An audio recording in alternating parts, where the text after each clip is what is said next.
ninanakawan ninyo ako. Ngunit inyong sinasabi, saan na ka namin ninanakawan? Sa mga ikasampung bahagi at sa mga handog. Kayo'y nangagsumpa ng sumpa sapagkat inyo akong ninanakawan. Sa mga tuwid bagay nitong buong bansa, dalhin ninyo ang buong ikasampung bahagi sa kamali upang magkaroon ng pagkain sa aking bahay. At subukin ninyo ako ngayon sa bagay na ito. Sabi ng Panginoon ng mga hukbo, kung hindi ko bubuksan sa inyo ang mga dumawan sa langit, at ihuhulog ko sa inyo ang isang pagpapala na walang sapat na silid na kalalagyan. Sa message na to, sinasabi sa atin na ang kahalagahan ng pagsunod. Kanina sinabi po ni Pastor na ang kayamanan daw, hindi lang pala kay Lord naggagaling, meron din palang kayamanan na binibigay ng kalaban. Pero, sabi ko kanina, sinabi ni Lord, sabi ko, Lord, pero ang alam ko, ang lahat ng kayamanan sa iyo galing. Tapos sinagot niya ako kanina, sabi niya, dahil tayo lahat ay nakakakilala at tinanggap na natin si Lord sa buhay natin. Lahat ng kayamanan, lahat ng possession natin dito sa lupa, galing yun kay Lord. At maaari na itanong din po natin, paano natin sinasabi, pinagnanakawan natin si Lord? Yung mga pera naman natin, pinagpaguran natin, pinagtrabahuhan natin, nag-invest tayo sa kung saan kaya tayo kay Lord. Pero, ang totoo po, si Lord, sa kanya lahat ng gagaling, yung kung anong meron tayo, lahat ng nakikita natin, trabaho natin, negosyo natin, kahit po yung talento natin at yung ability natin na makapag-isip, galing din pala kay Lord yan. Kasi sabi sa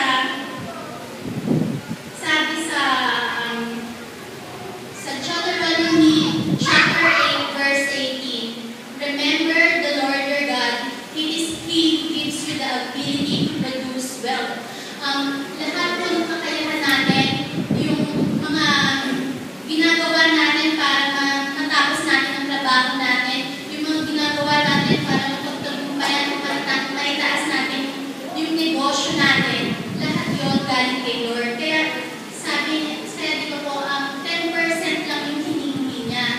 Pero, aminin natin, kahit ako po sa lumang buhay ko pa, kahit ako hirap na hirap ibigay yun. Kasi, dati, na-share ko lang po sa inyo, pag po sumasahod ako ng 15-30, nauuna talaga yung para sa ilaw, sa tubig, sa vision. Kasi, syempre po, nakakataman ko na nahihiya ako sa tao, nahihiya ako masabing may utang sa school, may utang sa ilaw or sa tubig. Una po talaga yun. Kaya lang, mali po pala yun. Kasi kahit gano'n na yung ginagawa ko dati, broke pa din yung finances ko, talagang sira pa din. Pero, nagsimula ko akong sumunod sa kung ano yung nasa Bible. Talagang mararamdaman natin yung pagkilos ni Lord sa atin. Kasi, hindi ko po alam, pero minsan, alam ko, sa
sabihin sa maliit pa lang, hindi ka na isang good steward, hindi ka na hindi ka na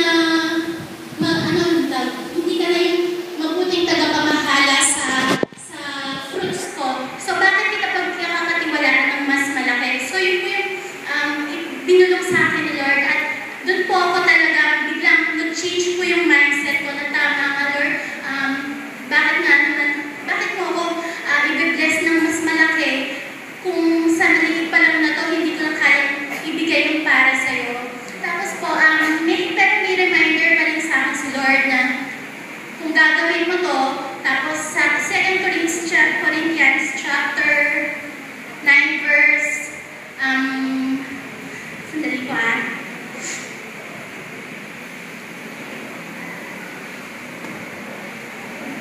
Ang 2 Corinthians chapter 9 verse 8 po yata, sorry po. Ang sabi ni Lord, ang nagbibigay ng buong puso, ng bukal sa puso, at hindi lang yung dahil obligasyon mo na iniisip mo na obligasyon mo na magbigay, yun ang mas nalugod-lugod sa Diyos. Yung magbibigay ka ng nakipilitan ka lang, or dahil nakakahiya, dahil baka may makakitang hindi ako nagbibigay, hindi po yung pinagpapala.